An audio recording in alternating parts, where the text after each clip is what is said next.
Hello everyone, Assalamu alaikum. My name is Moeed Ali and today we are going to talk about an important topic which is our Amazon rainforest is dying.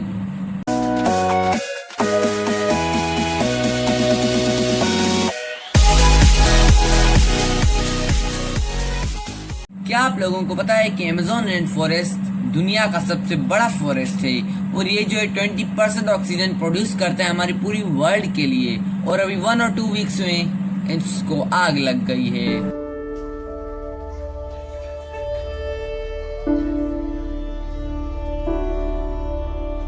तो अगर ये burn हो जाएगा तो ये हमारी life को बहुत इफेक्ट करने वाला है, क्योंकि ये 20% ऑक्सीजन प्रोड्यूस करता है। Amazon rain forest covered 9 countries. तो उनके नाम है वो थोड़ी मुश्किल है प्रोनाउंस करना, तो आपको वो मिस गूगल प्रोनाउंस करके बताएगी।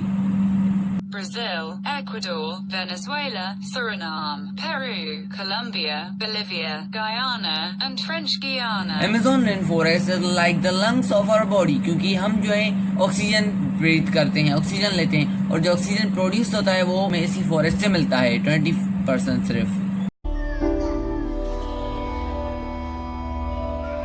ये जो अमेज़न रेन फॉरेस्ट है इतना बड़ा है कि अभी तक किसी भी साइंटिस्ट ने इसको पूरा कवर नहीं किया। लाइक वो एक्सपेरिमेंट करते हैं, वो रिसर्च करते हैं एनिमल्स या किसी, तो उन्होंने अभी तक पूरे फॉरेस्ट को नहीं किया कवर। और अमेज़न रेन फॉरेस्ट में इतने ब्यूटीफुल और खूबसूरत एनिमल्स रहते हैं कि अभी तक किसी ने पूरे नहीं देखे। अमेज़न रेन फॉरेस्ट में तकरीबन 10 मिलियन स्पीशीज एनिमल्स और इंसेक्ट्स रहते हैं। सो प्रे फॉर अमेज़न। सो हमारी एयर और एनवायरनमेंट बहुत ही पोल्यूटेड हो गया है, जिसके लिए हमें चाहिए कि अपने लिए एक ट्री प्लांट करें जो हमें एक क्लीन ऑक्सीजन और एयर देगा। तो hope you guys enjoyed this video. See you guys soon in the next video. तब तक के लिए अल्लाह हाफिज़। दुआ में याद रखिएगा। Bye bye.